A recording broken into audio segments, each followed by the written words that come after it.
नमस्कार दोस्तों, exams exclusive में आपका बहुत बहुत स्वागत है। और जैसा कि आप जानते हैं, यह हमारी क्लास नंबर 53 है, जिसमें हम पढ़ेंगे इंटेगुमेंट एंड इट्स डेरिवेटिव्स का part number second. So part number first में हमने कवर किया था बेसिक्स ऑफ इंटेगुमेंट और उसके डेरिवेटिव दो तरह के थे। उनके नेम मैंने आपको बताए थे, जरा कमेंट्स के द्वारा मुझे बता दीजिए। इसके अलावा कंपेरेटिव एनाटॉमी पढ़ी थी 3 ग्रुप्स की। पहला था प्रोटोकोडेट्स, दूसरा साइक्लोस्टॉर्म्स और तीसरा पाइसेस।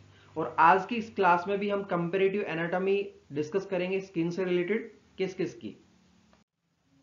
सबसे पहले हमारे पास आएगा एम्फीबियंस, उसके बाद रेप्टाइल्स, फिर एविस यानी कि बर्ड्स, और फिर लास्ट में हम पढ़ेंगे mammals.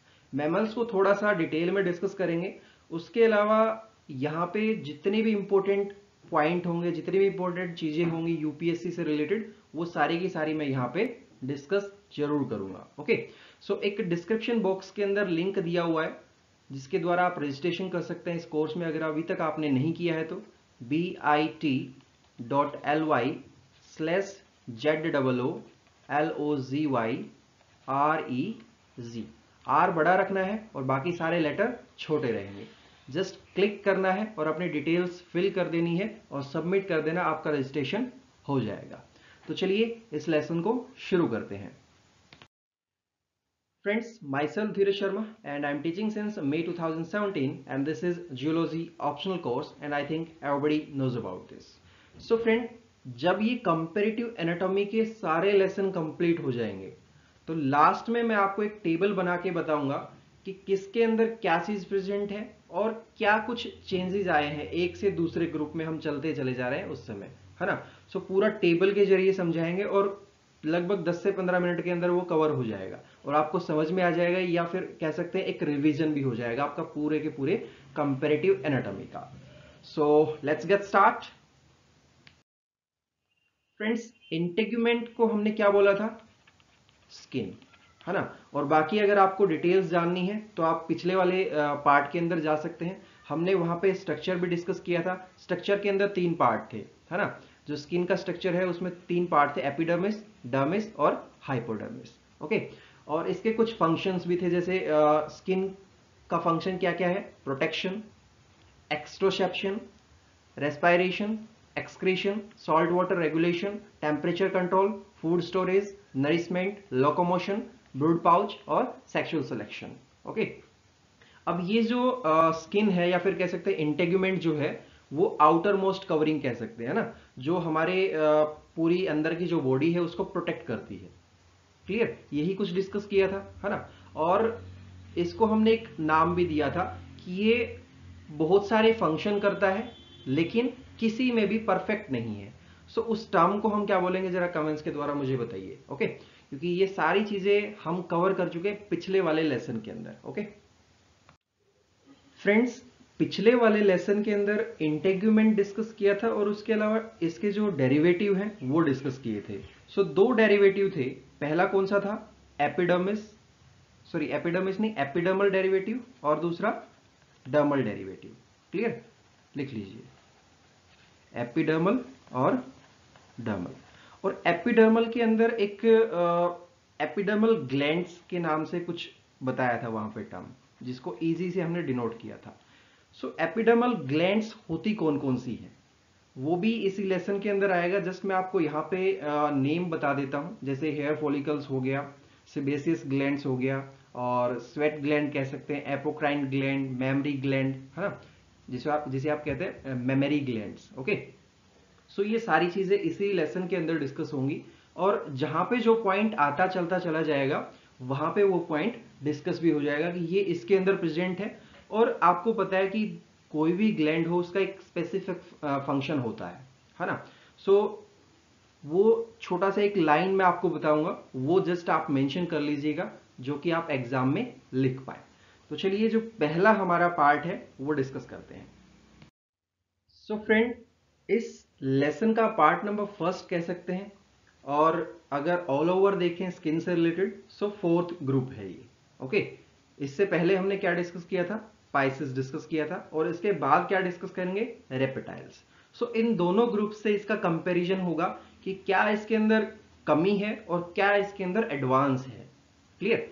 So as you know, amphibian skin shows adaptation to terrestrial life, but the animal have to return back to water for reproduction, and hence the skin also demonstrate certain adaptation to aquatic mode of life. It is clear friends। अब ये जो amphibians है उसको हमने एक special कह सकते हैं या फिर स्पेसिफिक क्लास के अंदर पूरा का पूरा डिस्कस किया था, लेकिन यहां पे हम मेनली क्या पढ़ेंगे, कंपैरिजन। अब ये दो डायग्राम आपके पास हैं। क्लियर। सो ये दो डायग्राम किस किस के हैं, पहला कौन मतलब किसका है, दूसरा किसका है। देखिए मेनली तो यहां पे स्किन के ही हैं, लेकिन ये है VS of frog. Clear. VS of skin of frog. अब जो सेकंड डायग्राम है अपने पास, ये किसका है, इक्थियोफिस का। Clear. ICHTHYOPHIS,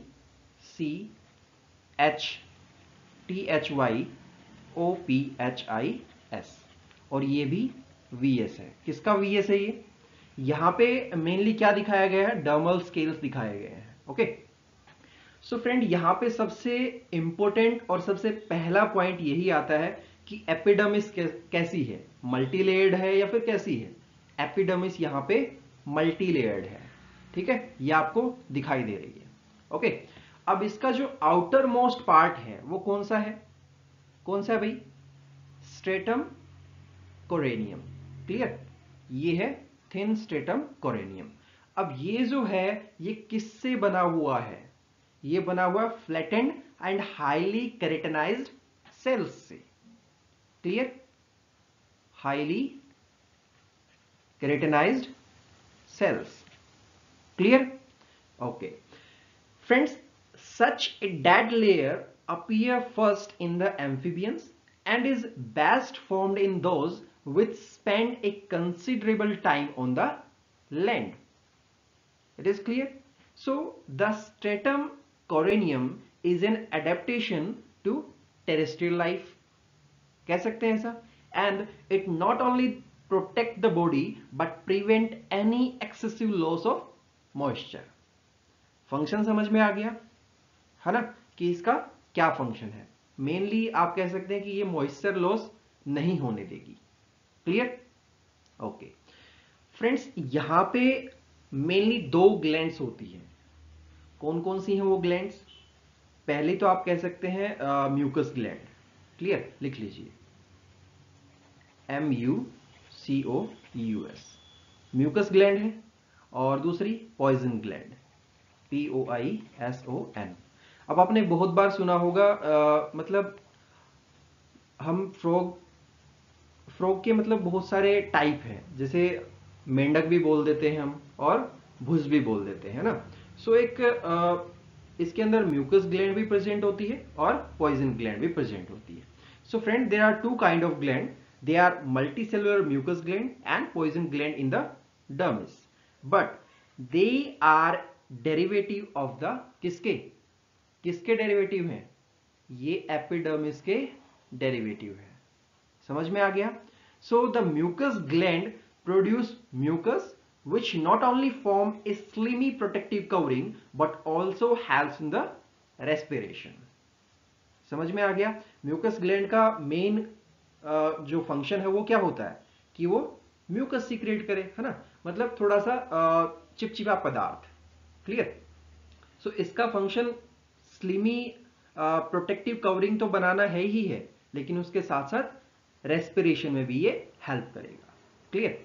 so friend, the poison gland found in toad as a parotid gland produce a mild but unpleasant poison which is protective to keep the enemy away. अब जिसे हम भुज बोलते हैं ना, मतलब आपने बचपन में सुना होगा मेंढक और भुज। क्लियर। एक को हम टोड बोलते हैं और एक को फ्रॉग बोल देते हैं। सो टोड के अंदर ये पॉइजन ग्लैंड प्रेजेंट होती है।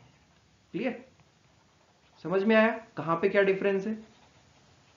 ओके चलिए, अब ये पॉइजन ग्लैंड होती क्यों है, क्योंकि एनिमी को दूर रखा जाए, कोई इसके पास मतलब ऐसा कोई जीव ना आए जो इसको मतलब एकदम से निगल जाए, है ना, खा जाए।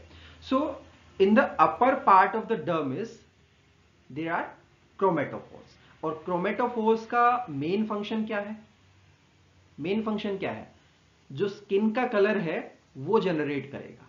क्लियर? एपिडर्मिस के जो जो क्या बोलते हैं, अपर जो पार्ट है, सॉरी डर्मिस का जो अपर पार्ट है उसके अंदर क्या है? क्रोमेटोफोर है।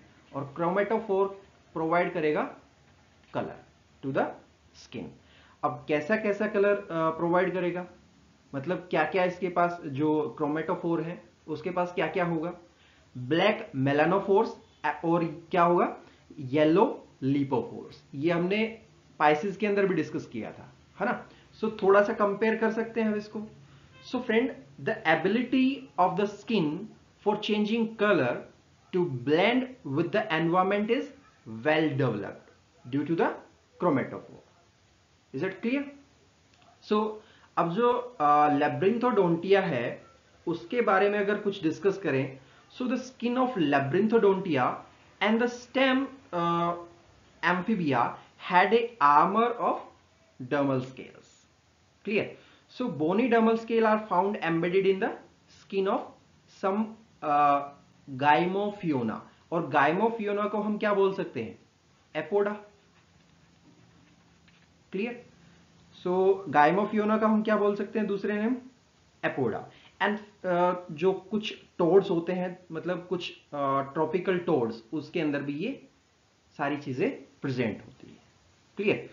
सो फ्रेंड, अब अगर बात करें मॉडर्न एम्फीबिया की, सो ये जो डर्मल स्केल हैं वो मॉडर्न एम्फीबियंस के अंदर क्या होंगे? एब्सेंट या प्रेजेंट? एब्सेंट होंगे। क्लियर? क्लियर हो गया, है ना? कोई डाउट तो नहीं है? ओके फ्रेंड्स, अब देखिए, कुछ समझ में आया? कुछ क्लियर हुआ पॉइंट्स? सो आप जो क्रोमेटोफोर है उसी पॉइंट को थोड़ा सा आगे लेके चलते हैं। Friends, the skin is sensitive to light in amphibians.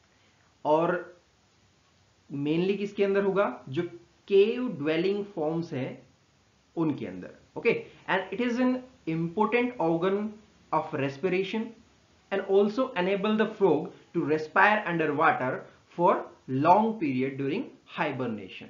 अब ये जो टर्म है ना हाइबरनेशन, इसका मुझे मीनिंग बता दीजिए। हाइबरनेशन फ्रेंड्स, आपने बहुत बार कंप्यूटर के अंदर या फिर लैपटॉप के अंदर हाइबरनेशन देखा होगा, है ना? सो हाइबरनेशन का मीनिंग क्या होता है? It is a state of inactivity and metabolic depression in endotherms. Clear? ये मैं यहां पे बात कर रहा हूं, लैपटॉप की बात नहीं कर रहा। और लैपटॉप में आपने किस तरीके से देखा होगा कि मान लेते हैं कि बहुत समय तक लैपटॉप रखा रहा, है ना, आपने यूज नहीं किया, जैसे आपने ऑन करके छोड़ दिया, तो वो तुरंत ऑटोमेटिक एक इनएक्टिव स्टेज में चले जाता है। क्लियर? और हाइबरनेशन का एक दूसरे टर्म से भी जानते हैं, क्या? एस्टिवेशन। क्लियर? AESTIVATION। क्लियर है friends? It is the only organ of respiration. Clear? Clear है? चलिए, सो अब जो स्किन है वो आप कह सकते हैं कि लूजली अटैच्ड होती है। किससे? मसल्स से। Clear? So the skin is loose being attached to muscle only at certain place by the connective tissue septa. अब जो सेप्टा है वो क्या करेगा? एक बाउंड्री बना देगा। क्लियर? लिख लीजिए, एस स्पेलिंग क्या होगी? SEPTA। क्लियर? SEPTA। सो सेप्टा का मेन फंक्शन क्या है कि ये एक लाइन क्रिएट कर देगा। Clear? Boundary of the subcutaneous lymph space. Is it clear? चलिए, सो क्या कुछ समझ में आया आपको, है ना? सारा कुछ समझ में आ गया। कंपेयर हमने कर लिया डिफरेंट ग्रुप्स से, है ना? मतलब जो इसके आगे वाला है और जो इसके पीछे वाला है उससे। अब यहां से कंक्लूजन क्या निकल के आता है? अगर आपको कंक्लूजन बताना हो, सो कंक्लूजन क्या क्या लिखेंगे? Friends, amphibian skin is the simplest skin, you can से। Okay, there is no particular modification as found in a higher group of vertebrates, but it has a typical structure of terrestrial skin that is subsequently carried through the next group, that is reptiles होगा, उसके बाद birds होगा यानी कि Aves, और फिर last में mammals. Mammals के पास तो वो सब मिलेगा जो किसी के पास नहीं है। Clear? So on land, a major problem faced by the animal is of desiccation and strong solar radiation। समझ में आ गया है ना? चलिए, एम्फीबियन कंप्लीट है ना, दोनों डायग्राम को आप रिलेट कर पाए। यहां पे भी म्यूकस ग्लैंड है, क्लियर, और क्रोमेटोफोर ये आप देख रहे हैं, क्लियर, इसका फंक्शन मैंने बता दिया है। ओके, और यहां पे भी म्यूकस ग्लैंड प्रेजेंट है। सो इन डायग्राम्स को थोड़ा सा ध्यान से देख लीजिएगा और किसका क्या फंक्शन है वो जरूर ध्यान रखिएगा। चलिए अब रेप्टाइल्स डिस्कस करते हैं। फ्रेंड्स, रेप्टाइल्स के बारे में आप क्या कुछ जानते हैं? देखिए, रेप्टाइल हमने एक स्पेसिफिक क्लास के अंदर डिस्कस किया था, है ना। So reptiles are completely independent of water, कह सकते हैं ऐसा, है ना।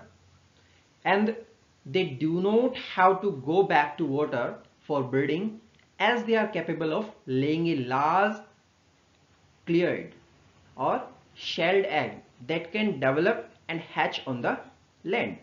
And reptiles are adapted to life in arid climate and have very few glands, clear, and then there are dermal plates on the body of the crocodile and turtles. So turtle पे तो आपने देखा होगा कि एक मतलब आप कह सकते हैं बहुत हार्ड कवरिंग होती है ना, जिसे आप क्या बोलते हैं, कछुआ बोलते हैं टर्टल को, है ना। और क्रोकोडाइल के ऊपर क्या प्रेजेंट होते हैं, कुछ स्पाइक्स प्रेजेंट होते हैं, है ना। सो फ्रेंड, अब जो इंटेग्यूमेंट है यहाँ पे वो थिक होगा और ड्राई होगा, ठीक है, ये तो आपको समझ में आ गया, है ना। लेकिन अब और क्या, अब देखिए, अभी जो टॉर्टोइस है और टर्टल है उसको हम एक शब्द से जानते हैं, क्या मतलब उसको उसको उस टर्म को हम क्या बोलेंगे, चलिए जानते हैं।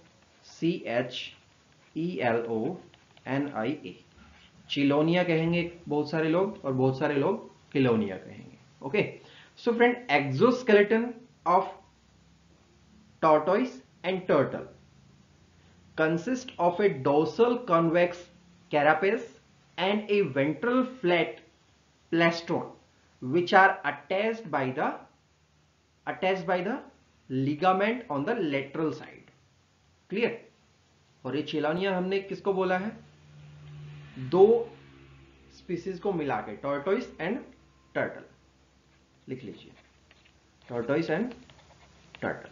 Okay, so friend, outer surface of the carapace and plastron consist of epidermal plates that's called, हमने डिस्कस किया था, scutes, SCUTES। so scutes हम उसको बोलेंगे outer surface of carapace and plastron that consist of epidermal plates, और उन epidermal plates को ही हम scutes बोलेंगे। क्लियर हो गया? Okay friends, while the inner side is made up of the dermal plates, clear. चलिए अब देखिए, जो कैरापेस है वो किसके साथ फ्यूज्ड होगा, चलिए जानते हैं। CARAPACE, clear. So carapace is fused with the vertebral column, यानी कि VC से मैं डिनोट कर रहा हूं। ओके, वर्टिब्रल कॉलम, और किसके साथ अटैच होगा, ये अटैच होगा पेलेस्ट्रॉन के साथ। ओके, समझ में आया? कुछ एक मतलब इमेजिनेशन दिमाग में आने लगी, है ना। अब थोड़ा सा जो ये हमने डायग्राम यहां पे दिया हुआ है उसके बारे में डिस्कस करते हैं। किसका डायग्राम है ये? फ्रेंड्स, लीजर्ड की स्किन का VS है, ठीक है, LIZARD, क्लियर, उसकी स्किन का VS है।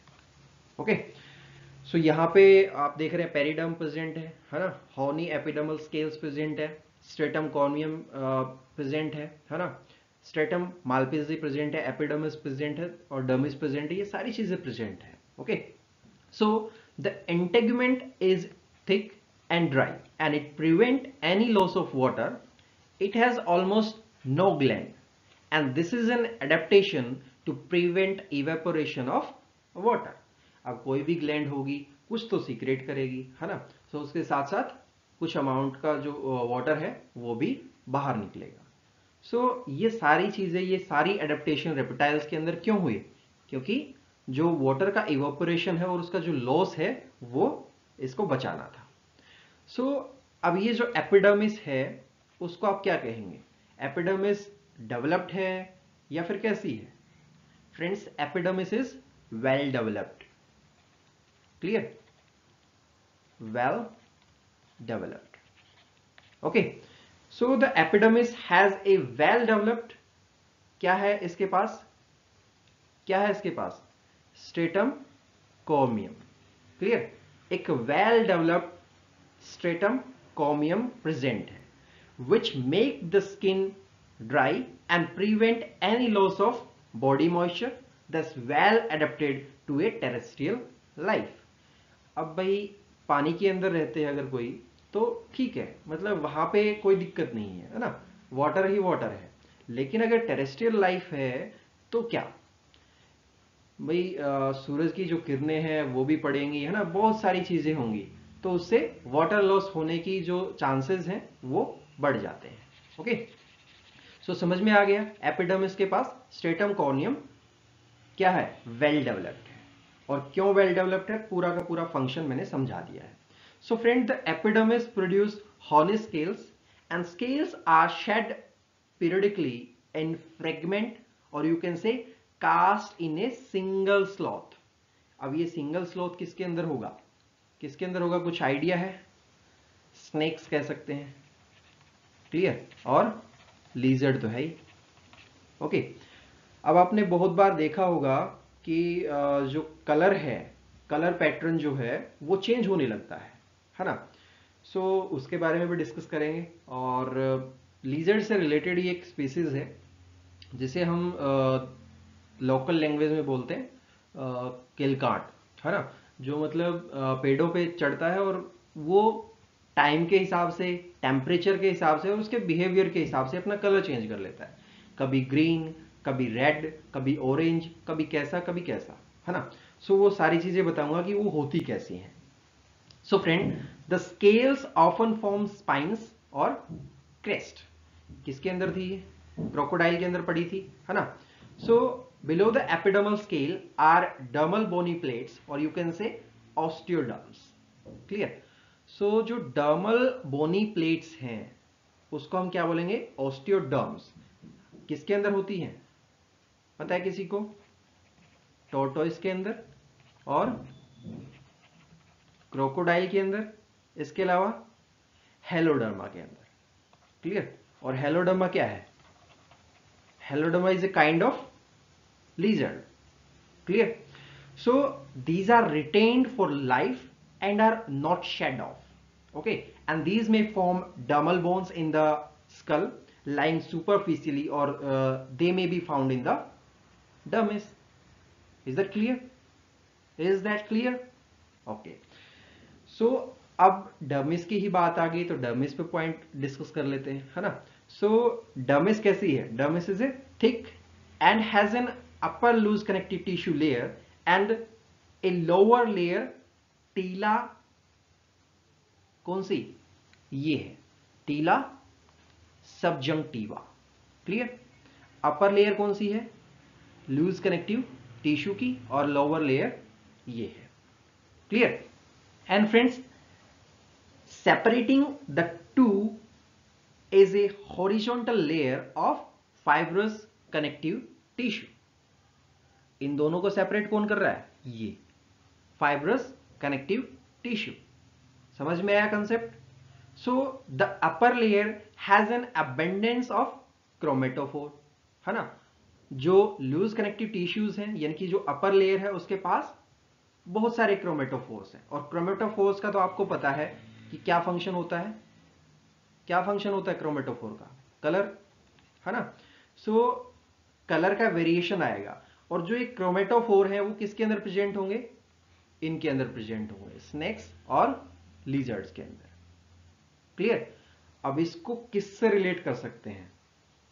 फिशेज के अंदर भी क्रोमेटोफोर्स थे, है ना, और एम्फीबियंस में भी आपने देखे थे, है ना। एम्फीबियंस में भी कलर वेरी कर रहा था, है ना। आपने मेंढक के बहुत सारे कलर देखे होंगे। So friend, there is a leather of highly commercial value is made from the, किससे बनता है ये, मतलब एक कंसेप्ट आ सकता है। क्लियर? सो एक हाईली कमर्शियल लेदर किससे बना सकते हैं? जैसे कि लीजर्ड की जो स्किन होती है उससे, इसके अलावा जो स्नेक्स हैं उससे, और crocodile. Clear? So skin of these are used for the highly, you can say highly commercial value leather. Clear? LEATHER. Okay. So friend, as you know, many lizards and many snake have elaborate color pattern, है ना। So आप उन्हें कह सकते हैं कि एक उनका वार्निंग कलर भी है ना। अगर रेड है तो मतलब उसका बिहेवियर कुछ अलग है ना, वो अलग तरीके से बिहेव करेगा और रिएक्ट करेगा अलग तरीके से। सो there is marked color changes in certain lizard such as chameleon, है ना। कैमलियन को आप जस्ट किलकाट कह सकते हैं अगर देसी भाषा में, या फिर कह सकते हैं लोकल लैंग्वेज में। क्लियर? CHAMELEON। ओके, इसके अंदर कुछ कलर पैटर्न्स होते हैं। सो इन कैमलियन द कलर में change with the environment for concealment, और इट में change in the threat, or you can say courtship. Okay. और इसके अलावा तो कुछ डिस्कस करने को बचता नहीं है ना। एंड फ्रेंड्स, जो कैमलियन है उसके अंदर जो क्रोमेटोफोर्स प्रेजेंट होते हैं उसकी वजह से ये पूरा का पूरा जो कलर पैटर्न है वो चेंज होता है। सो अब जो क्रोमेटोफोर है उसको कंट्रोल कौन करता है? समझ में आया कुछ? चलिए बताता हूं, अगर नहीं आया तो कोई बात नहीं। क्रोमेटोफोर जो है इसको कंट्रोल करेगा कौन? Autonomic nervous system. Clear? ANS। Okay, कहीं ना कहीं ये काम आएगा। ठीक है, मतलब यहां पे जो कंसेप्ट हम पढ़ रहे हैं, कुछ एक्स्ट्रा कंसेप्ट जो मैं आपको बता रहा हूं वो आगे चल के काम आने वाले हैं। ओके, चलिए फ्रेंड्स, अब आपने एक चीज देखी होगी, वो हम नेक्स्ट के अंदर पढ़ेंगे, है ना। एक मस्क ग्लैंड होती है ना, और मस्क ग्लैंड डियर्स के अंदर प्रेजेंट होती है ना। आपने बहुत बार सुना होगा कि जो हिरन है वो अपनी खुशबू ढूंढता रहता है इधर उधर, लेकिन उसको ये मालूम नहीं होता कि उसकी जो खुशबू है वो उसकी नाभि में प्रेजेंट होती है। Okay, so reptiles essentially lack skin gland. क्यों होता है वो आपको पता है ना। Prevent the evaporation of water. Okay, so many lizards have gland near the cloaca. लिख लीजिए इन पॉइंट्स को। Okay, reptile essentially lack skin gland and many lizards have gland near the cloaca.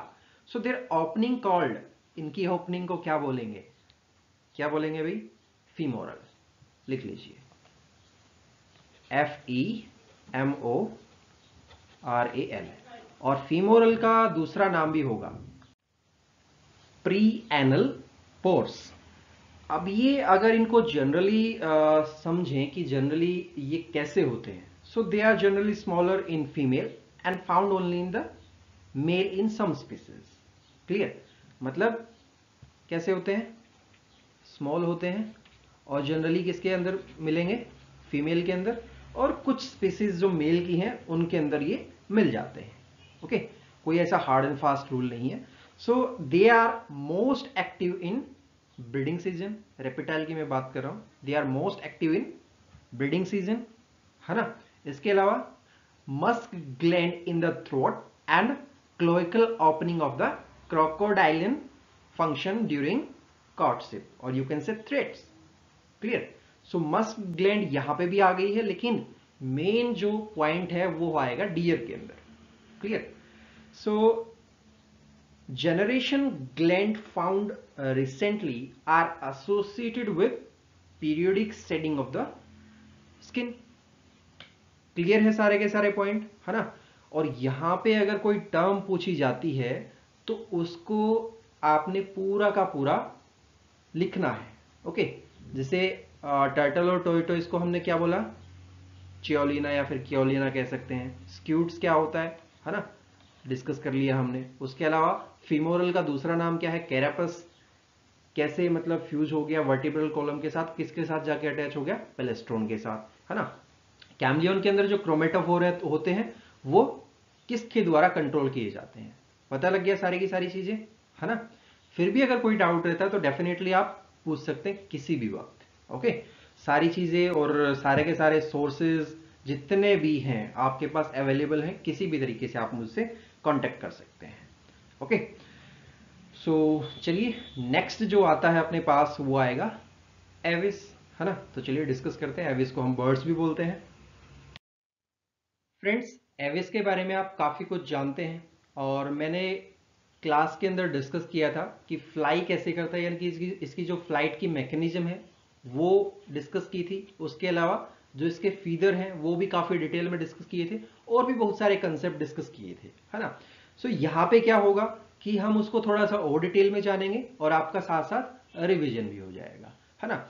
सो अब अगर बात करें एविस के इंटेग्यूमेंट की या फिर कह सकते हैं स्किन की, तो वो कैसी होती है, थिन होती है ना। उसके अलावा लूज होती है, कह सकते हैं LOOSE।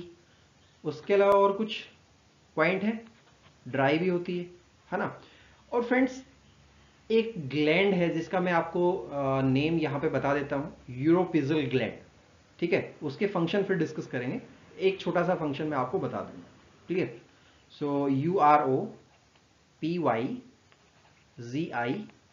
यूरोपिजल ग्लैंड।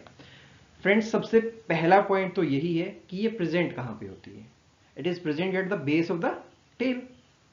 क्लियर, लिख सकते हैं इतना तो, है ना। अब ये क्या सीक्रेट करेगी पता है किसी को, ऑयल सीक्रेट करेगी।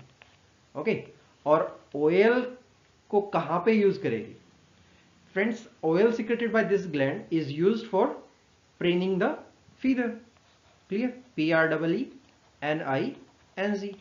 क्लियर, और ये मेनली जो ये सारा कुछ है वो कहां पे प्रेजेंट होगा, एक्वेटिक बर्ड्स के अंदर। Clear, so you can say bird possesses thin skin that is loosely attached to body to allow free movement of wings during flight. Clear, so the basic structure is of typical tetrapod skin. Friends ये जो आप diagram देख रहे हैं ये क्या है, ये VS है स्किन का। किसकी स्किन का, बर्ड्स की स्किन का, क्योंकि हम बर्ड्स यहां पर डिस्कस कर रहे हैं, ठीक है। और इसी लेसन के अंदर मैं आपको जो फीदर्स हैं वो कैसे डेवलप होते हैं वो भी बताऊंगा, ठीक है। और ये जो 3 टाइप के फीदर हैं इनके बारे में भी बताऊंगा, उनके बारे में आप फटाफट पॉइंट लिखते चले जाइएगा। Okay, so friend as you know feather are the characteristic modification of the bird skin, है ना।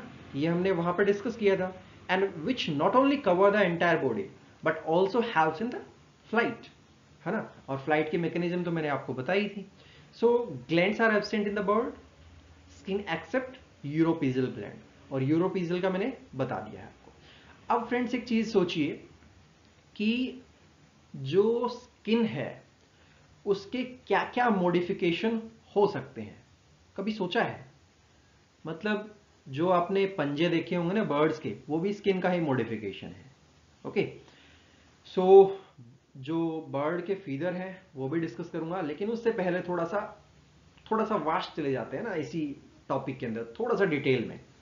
So friend the stratified epidermis is delicate except on snacks and feet where it is thick and form epidermal scales. The claws, spur and horny sheath of beak are also the modification of skin. Clear? Or you can say also the modification of stratum corneum of epidermis. Clear? ये है। Okay, समझ में आता है, पूरा का पूरा समझ में आ गया। चलिए फ्रेंड्स यहाँ पे जितने भी लेबलिंग की हुई है उसको थोड़ा सा ध्यान से देख लीजिएगा, क्योंकि एग्जाम के अंदर करनी पड़ सकती है ना। अगर आपसे डायरेक्ट वीएस पूछ लिया जाए एग्जाम के अंदर, तो फिर मतलब थोड़ा सा दिमाग है ना इधर उधर जाने लगेगा, फिर सोचेंगे कि क्या लिखे है ना। थोड़ा सा दिमाग में रिवाइंड कीजिएगा कि मैंने क्या पढ़ाया था। Okay, so friend, claws and beak are variously modified in birds. किस तरीके से मॉडिफाई होती है? According to the habitat. Okay, and the rest of the body has a protective covering of epidermal feather which are evolve from epidermal scales. समझ में आ गया? जो फीदर है उसका मेन फंक्शन क्या होता है, सारा कुछ समझ में आ गया होगा, है ना। और डिटेल में, और भी ज्यादा डिटेल में जानना है आपको, सो एविस की जो स्पेशल या फिर कह सकते हैं स्पेसिफिक जो क्लास थी उसके अंदर आप पढ़ सकते हैं। ओके, यहाँ पे कंपैरेटिव एनाटॉमी हमें पढ़नी है, एक दूसरे से कंपैरिजन करना है। ठीक है, थोड़ा सा कंपैरिजन हो गया है।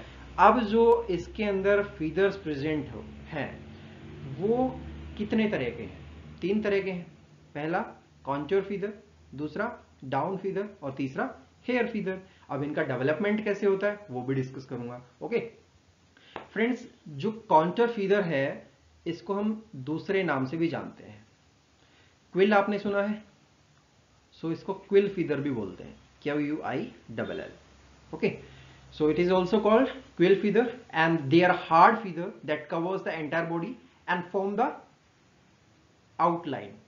ठीक है, और जो काउंटर है उसको हम आउटलाइन कह सकते हैं। ठीक है, काउंटर मीन्स आउटलाइन। सो इससे क्या होगा, मतलब जो क्विल है उससे होगा क्या, या फिर कह सकते हैं काउंटर जो फीदर है उससे क्या होगा, जो बर्ड है हम उसको आइडेंटिफाई कर पाएंगे। हम भाई उसकी शक्ल देख के तो नहीं पहचानते हैं, है ना। कबूतर का कैसा रंग है हम उससे समझ जाते हैं कि हाँ ये कबूतर है, ये कौवा है यानी कि क्रो है ना, ये स्पैरो है, ये क्या कह सकते हैं कोयल है ना। सारा कुछ हम समझ जाते हैं। So the ventral side of the shaft has a longitudinal growth that's called the umbilical groove। Clear? क्या बोलते हैं हम उसको? umbilical groove। सो umbilical groove कहां पे प्रेजेंट हुआ? Mainly ventral side of the shaft, and that has a longitude, इसे आप कह सकते हैं लॉन्गिट्यूडिनल ग्रूव। क्लियर?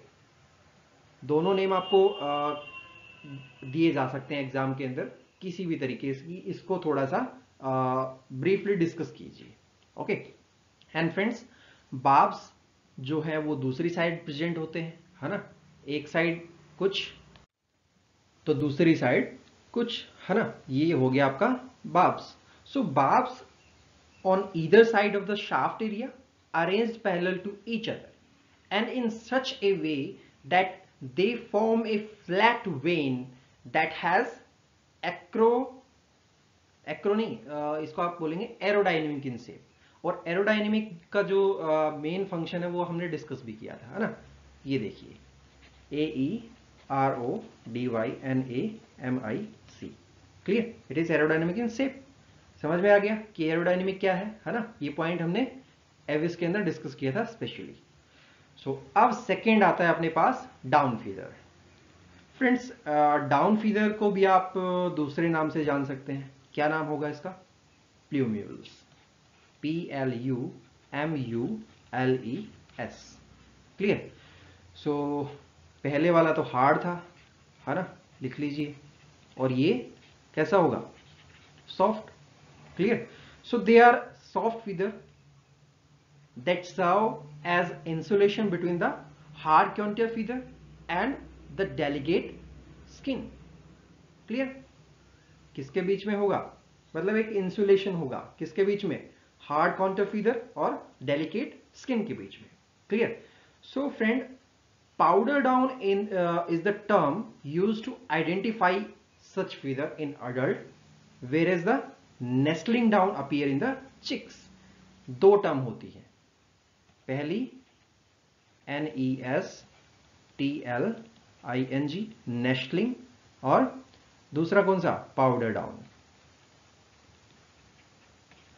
अब फ्रेंड्स, इससे आप एक कंसेप्ट से जोड़ लीजिए जैसे आपने नेस्ले सुना होगा, है ना। सो नेस्ले का जो लोगो है वो भी आपने देखा होगा, है ना, उससे रिलेट कर लीजिए। सो नेस्लिंग डाउन जो टर्म होती है उसे यूज करते हैं किसके लिए, और पाउडर डाउन किसके लिए यूज करते हैं। Powder down is a term use to identify such feather in the adult, और ये हम किसके अंदर यूज करेंगे, चिक्स। क्लियर, ओके, समझ में आया कुछ, रिलेट कर लीजिए नेस्ले से। ओके, अब इसके बाद आता है hair feathers. So friend, hair feather नाम से सीधा समझ में आ रहा है कि हेयर लाइक है ना, समझ में आ रहा है ना। Hair like thin and long feather, ठीक है, they are thin and long feather. अब इसका भी कुछ दूसरा नाम रख दें, है ना। क्या नाम होगा इसका, फिलोप्ल्यूम्स, लिख लीजिए,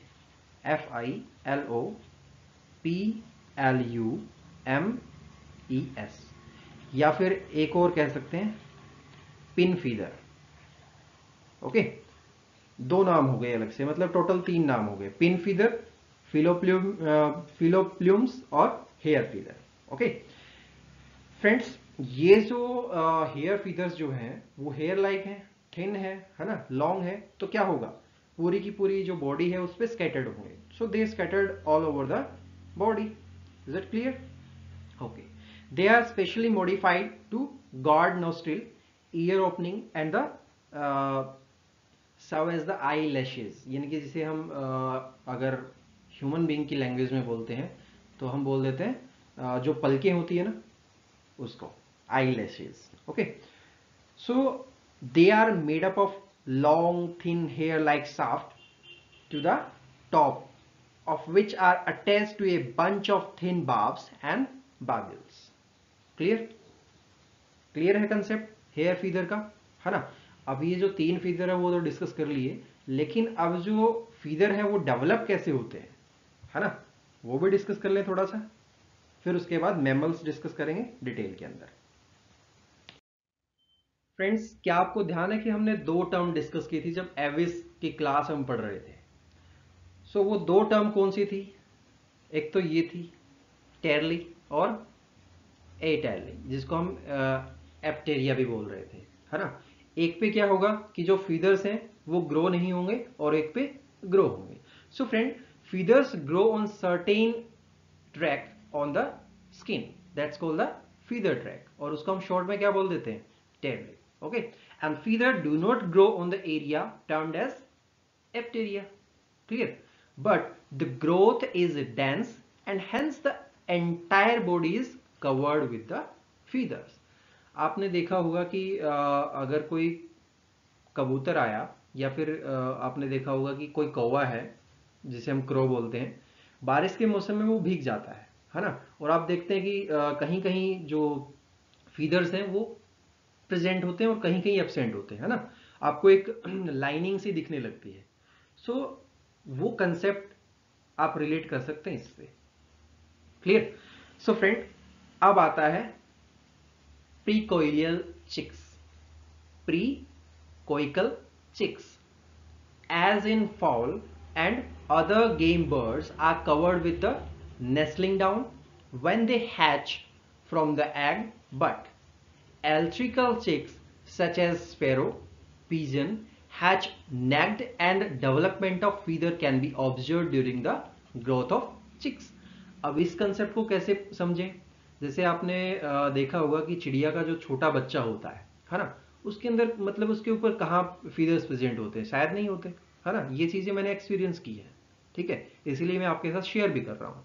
so the first indication of growth of feather on skin is the appearance of pimple like elevation called feather primordium. Clear, अब इस कंसेप्ट को समझ लीजिए कि इसको हम क्या बोलेंगे, feather primordium, that change into feather follicle in the middle of which the feather grows. Clear, so the body of feather is produced by the multiplication of epidermal cell assisted by the feather papilla. समझ में आया, पूरा clear है ना। जो real life है और daily life है उससे सारे के सारे कंसेप्ट रिलेट करके फिर डिस्कस करता हूं मैं। ओके, सो ये एक आप मेरा स्पेसिफिक फीचर कह लीजिए, है ना, कुछ भी कह सकते हैं। दोस्तों अगर जूलॉजी को वैसे पढ़ेंगे, रट के पढ़ेंगे तो समझ में नहीं आने वाली है, ठीक है। डेली लाइफ से रिलेट कीजिए और मतलब बिल्कुल आसान और बिल्कुल इजी बन जाएगी, कोई डिफिकल्टी नहीं होगी पढ़ने में। ओके, अब हम डिस्कस करते हैं मैमल। फ्रेंड्स, सभी जानते हैं कि मैमल के अंदर मेमोरी ग्लैंड्स प्रेजेंट होती हैं, है ना। चलिए फिर डिस्कस करते हैं। सो mammalian skin is thick, tough, glandular and covered with the hairs, and dermis is much thicker than epidermis, but general structure exhibit typical terrestrial skin characters. Clear है यहाँ तक? Okay. So epidermis in some area is very thick and can be differentiated into several layers. Is it clear? यहाँ तक clear? Okay. The dermis is thick and composed of collagenous connective tissue which make the entire skin tough and fibrous. Clear? So friend, the mammalian skin has abundance of gland, particularly sweat gland. अब जो sweat gland है उसका कुछ दूसरा नाम रख सकते हैं क्या? क्या नाम रखेंगे? स्यूडोरीफेरस। क्लियर, लिख लीजिए। यहां पे लिखते हैं, यहां पे लिखिए, क्या लिखेंगे? स्यूडोरीफेरस, ठीक है। SUDORIFEROUS,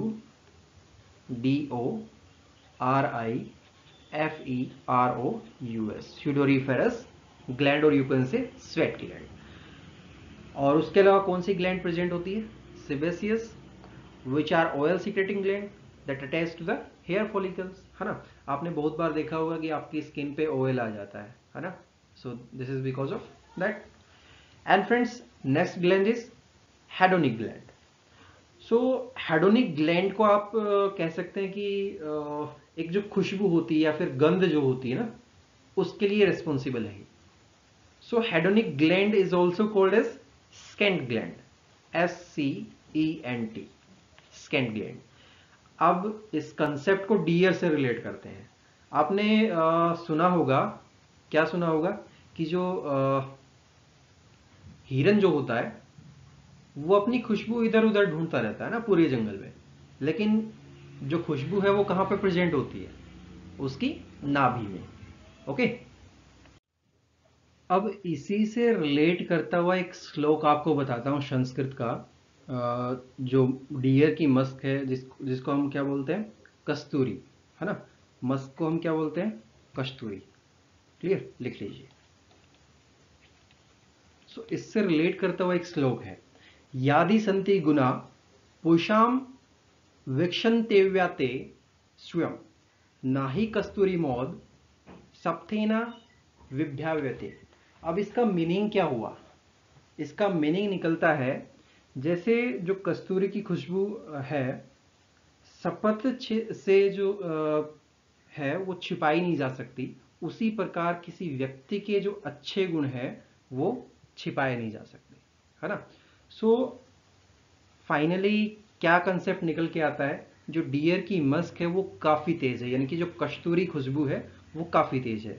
अब अगर इसी को इंग्लिश में ट्रांसलेट करें, इफ देयर आर विट्रस quality in a person they get express themselves, clear, and the fragrance of kasturi incense cannot be hidden by oath, clear। समझ में आ गया? जो संस्कृत का श्लोक है वो हिंदी में भी बता दिया और इंग्लिश में भी बता दिया। ओके, सो फ्रेंड, एक एक चीज को इंटरेस्ट लेके और जो आपकी जो डेली लाइफ है उससे रिलेट करके पढ़िए। So the hedonic gland found in musk deer and civets are also modified epidermal gland। Clear है? अब देखिए, यहां पे आपके पास नीचे कुछ नाम लिखे हुए हैं, पेक्सिनियन कॉप्सूल, है ना, मीजन्स कॉप्सूल और टैक्टिल डिस्क और क्रोश एंड बल्ब्स। फ्रेंड्स, ये क्या है? किसी को कुछ आइडिया है? These are the specialised receptor clear? Specialised receptor, clear? किसके अंदर प्रेजेंट होते हैं, पता है किसी को? मैमल्स डिस्कस कर रहे हैं तो मैमल्स के अंदर ही प्रेजेंट होंगे, है ना?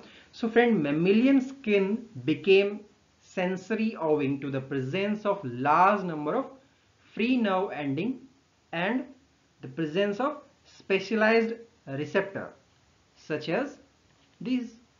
Clear? And friends, although the base of hair follicle is supplied with nerve making the hair sensory. अब हेयर को आप सेंसरी कैसे मान सकते हैं? कोई कंसेप्ट है आपके पास जिससे आप इसको मतलब एक्सप्रेस कर सकें? अब एक चीज सोच के चलिए कि बहुत बार कुछ ऐसी सिचुएशन आती है कि जो हमने एंडोक्राइन ग्लैंड में डिस्कस भी की थी, ठीक है?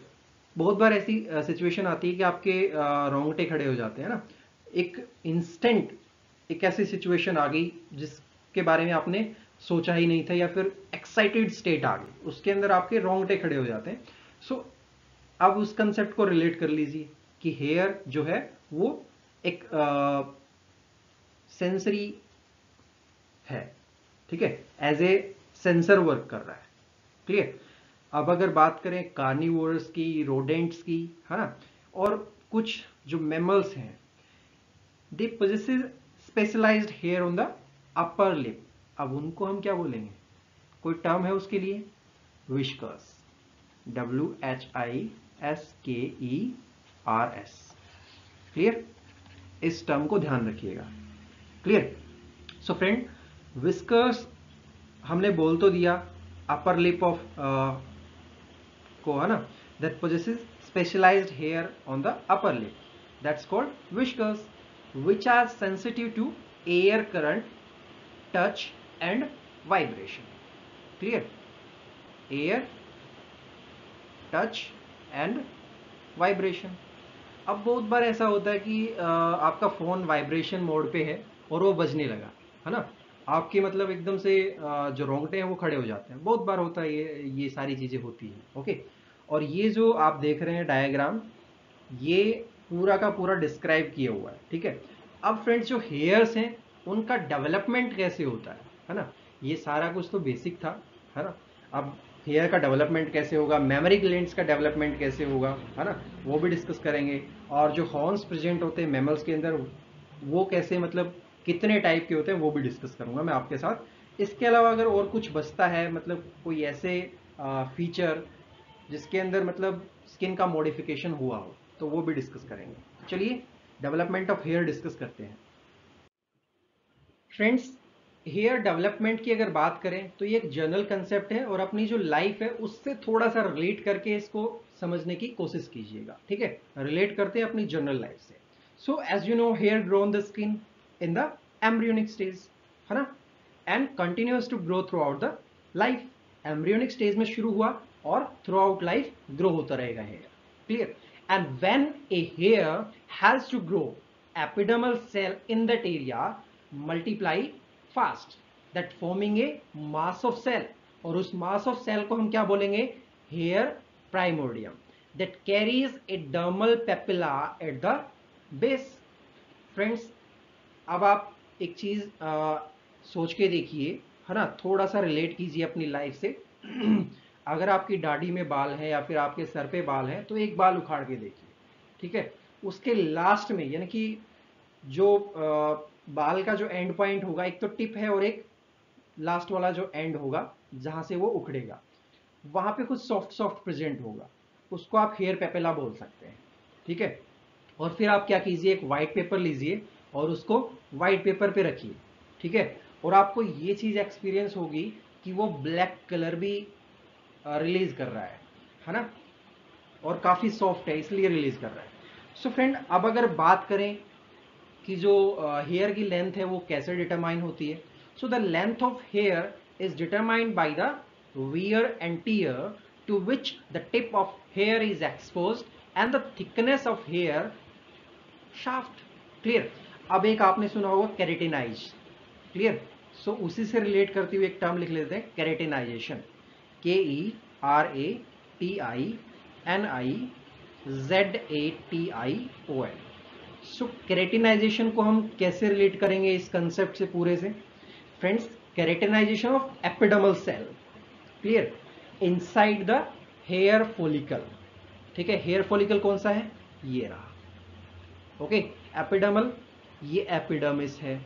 ठीक है, so keratinization of epidermal cell inside the hair follicle that produce the hair root. Clear, समझ में आया? हेयर रूट प्रोड्यूस करेगी। उसके बाद क्या होगा कि जो शाफ्ट है उसकी ग्रोथ होगी, और वो क्या करेगा, ये जो स्किन है उससे बाहर आ जाएगा, मतलब हेयर को बाहर लाने में हेल्प करेगा। केरेटिनाइजेशन ऑफ एपिडर्मल सेल्स, समझ में आ गया है ना? सो हेयर डेवलपमेंट तो इतना ही था, और अब हम नेक्स्ट डिस्कस करेंगे मेमोरी ग्लैंड का जो डेवलपमेंट है वो, और काफी इंपॉर्टेंट है एग्जामिनेशन पॉइंट ऑफ व्यू के हिसाब से देखें तो चलिए डिस्कस करते हैं। सो फ्रेंड, अगर मेमोरी ग्लैंड के डेवलपमेंट की हम बात करें तो आप सभी को पता है कि मैमल्स का मेन फीचर क्या है, मेमोरी ग्लैंड से ही आप इसको स्पेसिफाई कर सकते हैं। ठीक है, और मेमोरी ग्लैंड प्रेजेंट होने की वजह से इसको मैमल्स बोला गया है। Okay, so as you know, mammary gland कैसी होती है? एपोक्राइन। ठीक है, एपोक्राइन। और एपोक्राइन का मीनिंग क्या होता है जरा बता दीजिए कमेंट्स के द्वारा मुझे, क्योंकि ये पॉइंट, ये टर्म मैंने डिस्कस की थी एंडोक्राइन ग्लैंड के अंदर। ठीक है, सो फटाफट बताइए कमेंट्स के द्वारा। Friends, mammary gland are apocrine compound tubuloacinar gland that specialized in secreting nourishing fluid। अब जो नरिशिंग फ्लूइड है वो क्या है? दैट इज मिल्क, है ना? मिल्क को ही हम नरिशिंग फ्लूइड बोलते हैं, क्योंकि आपने देखा होगा कि जो छोटा बच्चा है वो माँ का दूध पीता है ना? So this is also known as nourishing fluid. So friend, milk that is sucked from the teats by the young ones of mammals, and development of mammary gland जो है वो कब कंप्लीट होता है? It is completed during the embryonic stage. Clear, EMBRYONIC, embryonic stage in male and female. ठीक है, दोनों के अंदर। सो friend, the position and the number of nipple formation along the milk line varies in the different species। अब आप एक example ले लीजिए बेफेलो का ही, है ना?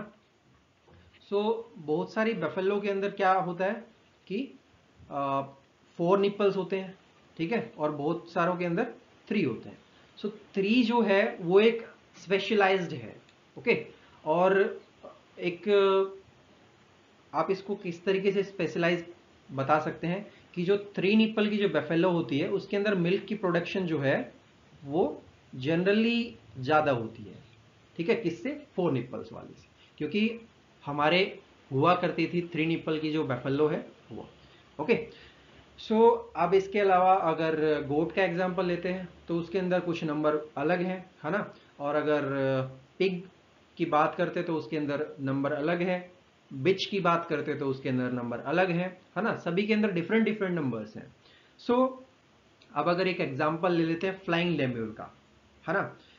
जिसमें क्या होता है, मतलब फ्लाइंग लेम्यूर तो हमने डिस्कस भी किया है। ठीक है, फ्लाइंग लेम्यूर। सो फ्लाइंग लेम्यूर के अंदर एक पेयर प्रेजेंट होता है एक्सिलरी निपल का। ठीक है, 1 pair of axillary nipple. Clear, so ये इसके लिए एग्जांपल बहुत है। एंड प्राइमेट्स के अंदर थोरेसिक, और उसके अलावा बैट्स के अंदर भी थोरेसिक, है ना? और शेरिनियंस हमने डिस्कस किया था, उसके अंदर भी थोरेसिक प्रेजेंट होता है। Okay friends, when the mammary gland has to develop epidermal cell of milk line in that particular location start multiplying fast, forming a mass of mammary tissue that grows and branches to form a mass of considerable size. Clear? The development of mammary gland stop at this stage in both sex, and further development takes place only in male. And at the time of puberty, clear, female at the time of puberty, And unlike in hair or feather, development of mammary gland does not need the assistance of dermal papilla. Clear? समझ में आ गया? समझ में आ गया? Clear है point यहां तक? चलिए फ्रेंड्स, अब मोनोट्रेम्स की बात की थी हमने जब मैमल्स डिस्कस कर रहे थे, है ना? तो उसी से रिलेटेड एक पॉइंट मैं डिस्कस कर लेता हूं। MONOTREMES। सो मोनोट्रेम्स possesses primitive memory gland, ठीक है? और प्रिमिटिव का मीनिंग आप समझते हैं, है ना? पहले, यानी कि पूर्वज कह सकते हैं, है ना? So that possesses primitive memory gland which are perhaps modified sweat gland that got attached to the hair follicle. Clear? लिख लीजिए, प्रिमिटिव mg कर देता हूं, ठीक है? क्लियर है? चलिए अब डिस्कस कर लेते हैं जो मैमल्स है उनके अंदर ही हॉर्न्स। ओके, सींग जो होते हैं वो हम डिस्कस करेंगे, कितने टाइप के होते हैं, सारा कुछ। फ्रेंड्स, सबसे पहले तो थोड़ा सा ध्यान से इन स्ट्रक्चर्स को देख लीजिएगा, है ना? और इनकी जो लेबलिंग हो रखी है उनको बड़े ध्यान से याद रखना है आपको। ओके, ये है 5 तरह के हैं। पहला तो है कौन सा? कौन सा है भाई? ट्रू हॉर्न्स, ठीक है, जिसको हम हॉलो हॉर्न्स भी बोलते हैं। दूसरा प्रोंग हॉर्न्स, ठीक है। थर्ड वन जिराफ हॉर्न्स, ठीक है। और जिराफ हॉर्न को हम और क्या बोलते हैं? Knob horns. ओके, और इसके अलावा अपने पास एंटलर्स आ जाते हैं, ठीक है। और फिर आ जाते हैं क्या? ये वाले, जिनको हम क्या बोलते हैं? क्या बोलेंगे? Fibre horns, keratin fibre horns, जो कि किसके अंदर प्रेजेंट होते हैं? रिहानोसिरस के अंदर। Okay, so friend, mammals spot one pair of horn on the head, which are organ and defense and offense, and sometimes serve as the secondary sexual organ of male. Friends, आपने देखा होगा कि मतलब जो सींग जो होते हैं भैंस के सिर पे, देख लीजिए, चाहे बारहसिंगा हो, है ना, हिरन हो, या फिर रेहानोसिरस हो, कुछ भी हो, जिराफ हो, मतलब कोई भी चीज प्रेजेंट है इस ह्यूमन बीइंग के ऊपर, देख लीजिए, चाहे मतलब किसी के ऊपर भी देख लीजिए, है ना, वो डिफेंस के लिए भी यूज होती है और ऑफेंस के लिए भी यूज होती है, ठीक है। अगर आप उसके साथ छेड़खानी करेंगे तो वो एज ए ऑफेंस यूज करेगा, है ना, मतलब डिफेंस यूज करेगा। और बहुत बार क्या होता है कि यार उसका मूड खराब है तो वो ऑफेंसिव भी हो जाता है। Okay, so true horns are found in family bovidae that includes cattle. ये किसके अंदर प्रेजेंट होते हैं? जैसे भैंस हो गई, गाय हो गई, है ना। एंड जो prong horns found in the prong horns antelope. So friend, अब इनके बारे में कुछ डिटेल में डिस्कस करते हैं। अगर ट्रू हॉर्न की बात करें तो इसके बारे में क्या कुछ लिखेंगे? Friends, these horns are found in cattle, sheep, goat, है ना, एंड एंटीलोप्स में भी प्रेजेंट होते हैं, ठीक है। And they may be straight, curved और spiralling as in the antelopes and sheep, and are made up of bony core and keratinized epidermal sheath. Main मुद्दा यही है कि ये कैसे होते हैं और किसके द्वारा प्रेजेंट होते हैं। इनको आप हॉलो हॉर्न्स भी बोल सकते हैं, ठीक है। कंप्लीट हॉर्न बोल लीजिए, चाहे हॉलो हॉर्न्स बोल लीजिए, ठीक है।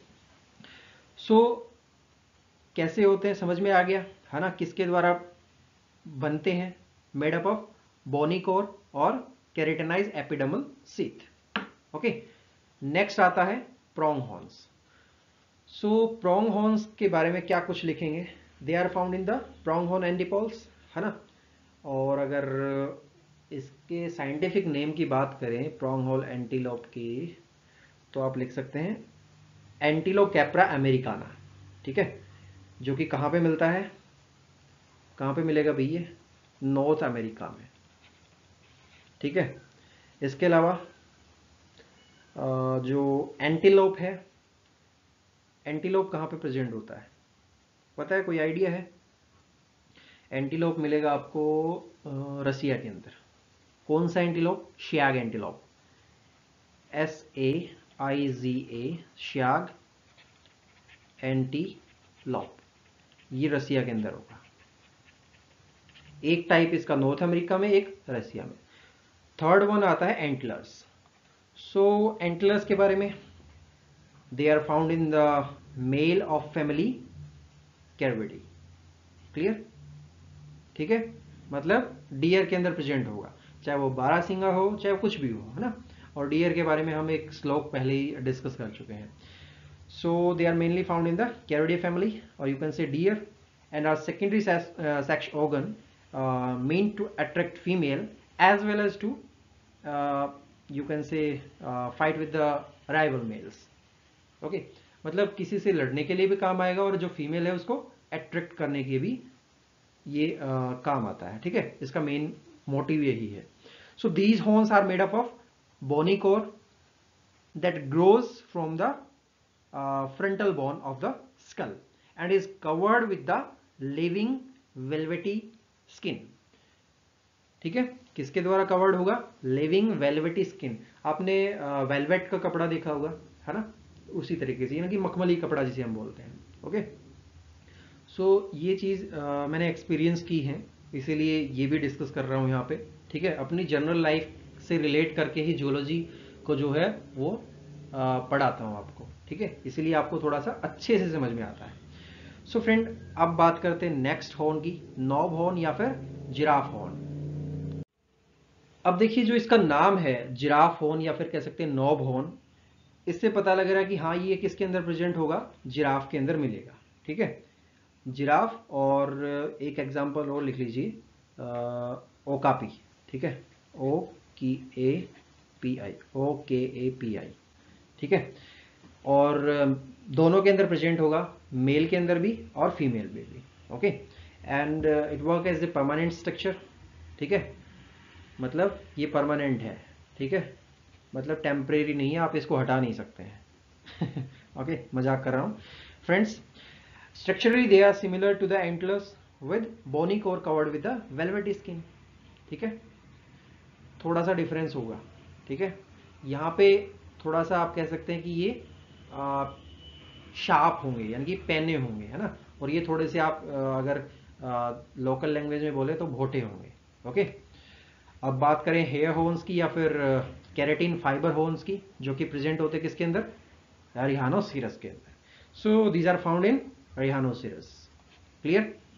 And they are made up of specialized hair, और you can say keratinized fibres that get agglutinated, क्या? They get agglutinated to form a pointed and hard horn. Clear? समझ में आ गया हेयर हॉर्न और केराटिन फाइबर हॉर्न्स, है ना। चलिए, अब जो मैमल की स्किन है वो हमने शुरुआत में डिस्कस की थी कि ये मतलब बहुत सारी चीजों में मॉडिफाई हो सकती है ना, और ये पॉइंट मैंने आपको कहाँ पे बताया था? किसके अंदर बताया था? बर्ड्स के अंदर। उसमें मतलब जो उसके पंजे थे उसमें भी मॉडिफाई हो गया था, है ना, और फीदर्स में भी मॉडिफिकेशन हो गया था, बहुत सारी चीजों में मॉडिफिकेशन हुआ था। सो जो चीज किसी के पास नहीं है वो मैमल्स के पास है, यानी कि ये मोस्ट डेवलप्ड है। ठीक है, सो अब जो कुछ और मॉडिफिकेशन है मैमल की स्किन के, वो कुछ पॉइंट है वो मैं डिस्कस कर लेता हूं। ठीक है, उसके बाद इस लेसन को खत्म करेंगे। Friends, as you know, many mammals have epidermal scale as on the feet and tail of rat and mice। और rat और mice में क्या फर्क है डिस्कस कर चुके हैं हम, है ना, जब mammals डिस्कस किया था पूरा का पूरा। So there are dermal bony plates on the body of armadillo, और armadillo का जो ऑर्डर है वो क्या है? एडेंटाटा।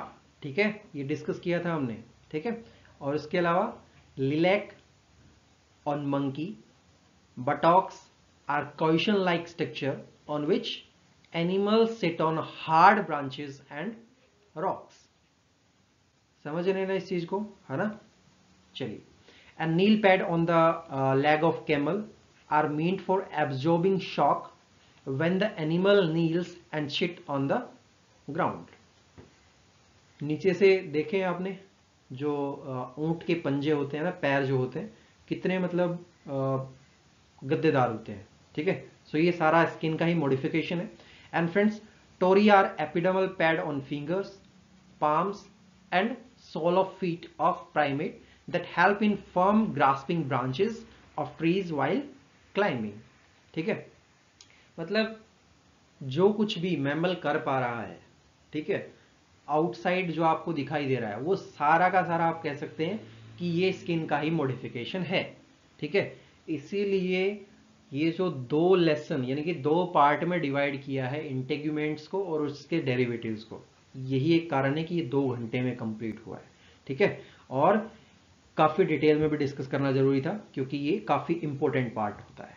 Okay and friends, baleens are horny epidermal plate numbering about 370 that hang from the roof of the oral cavity of toothless whales, and they are used to filter plankton such as krill on which these giant of the sea feed. So friend, बता चुका हूं कुछ भी है, कुछ भी, वो सारा का सारा स्किन का मॉडिफिकेशन है। और पार्ट नंबर फर्स्ट में एक पॉइंट मैंने आपको बताया था कि जो स्किन है वो मल्टी फंक्शनिंग है ना। मल्टी फंक्शनिंग कैसे, मतलब ये बहुत सारे काम करता है, लेकिन जिसे आप बोलते हैं ना सक्षम कह सकते हैं, या फिर किसी में भी माहिर नहीं है ना, किसी में भी एक्सपर्ट नहीं है। ओके, सो उस टर्म को क्या बोलेंगे, मैंने आपसे शुरुआत में ही पूछा था, है ना। चलिए वो मैं लास्ट में मैं आपको बता दूंगा, पहले ये पॉइंट डिस्कस कर लेते हैं। As you know, claws and nails and hooves are also cornified structure derived from the epidermis of skin, and they are made up of 2 type of conified tissue, the outer hard and shiny tissue that's called unguis, and under which lies a softer tissue that's called subunguis. ठीक है, इन 2 term को आप ध्यान रखिएगा, unguis और subunguis, which lies in contact with the living tissue. एक outer है, मतलब outer hard and shiny tissue, और दूसरा सॉफ्टर टिश्यू है। तो सॉफ्ट कौन सा है, हार्ड कौन सा है, ये आपसे यूपीएससी डिमांड कर सकती है। ओके, सो अब आपका क्वेश्चन था, क्या क्वेश्चन था भाई, शुरुआत में हमने एक क्वेश्चन दिया था आपको कि ये जो स्किन है वो मल्टी फंक्शनिंग है, और उस टर्म को हम क्या बोलेंगे, उस टर्म को हम बोलेंगे the jack of all trades. लिख लीजिए, द JACK, क्या आएगा, JACK, the jack of all trades. ठीक है, और इसका मीनिंग क्या हुआ, which mean it carry out different function but is master of none. ठीक है, ये स्किन के बारे में मैंने आपको बता दिया है कि स्किन के लिए एक स्पेसिफिक फ्रेज कह लीजिए, एक स्पेसिफिक टर्म जो है वो क्या यूज करेंगे। ओके, सो लगभग दोनों क्लास मिला के 2 घंटे का क्लास हुआ है ना। और जो स्किन है या फिर कह सकते हैं इंटेग्यूमेंट एंड इट्स डेरिवेटिव्स, वो कंप्लीट हो गया है आपका, है ना। और आई थिंक कोई भी डाउट आपका नहीं होगा, है ना। और साथ में देखिए डिटेल में भी डिस्कस किया, और जो हमने पहले डिस्कस कर लिया था, मुझे पता था कि कंपैरेटिव एनाटॉमी एक अलग से पार्ट है ना, सभी को पता है, तो इसीलिए वहां पे भी डिस्कस किया और यहाँ पे भी डिस्कस किया, तो डबल डिस्कशन हो गया, थोड़ा सा डिटेल में डिस्कशन यहाँ पे हो गया, तो एक मतलब जिसे आप बोलते हैं ना पक्का याद हो गया, है ना। कच्चा याद होना और पक्का याद होना, तो वही चीज है। So that's all from this lesson, and thanks for watching this, thank you very much and have an awesome day.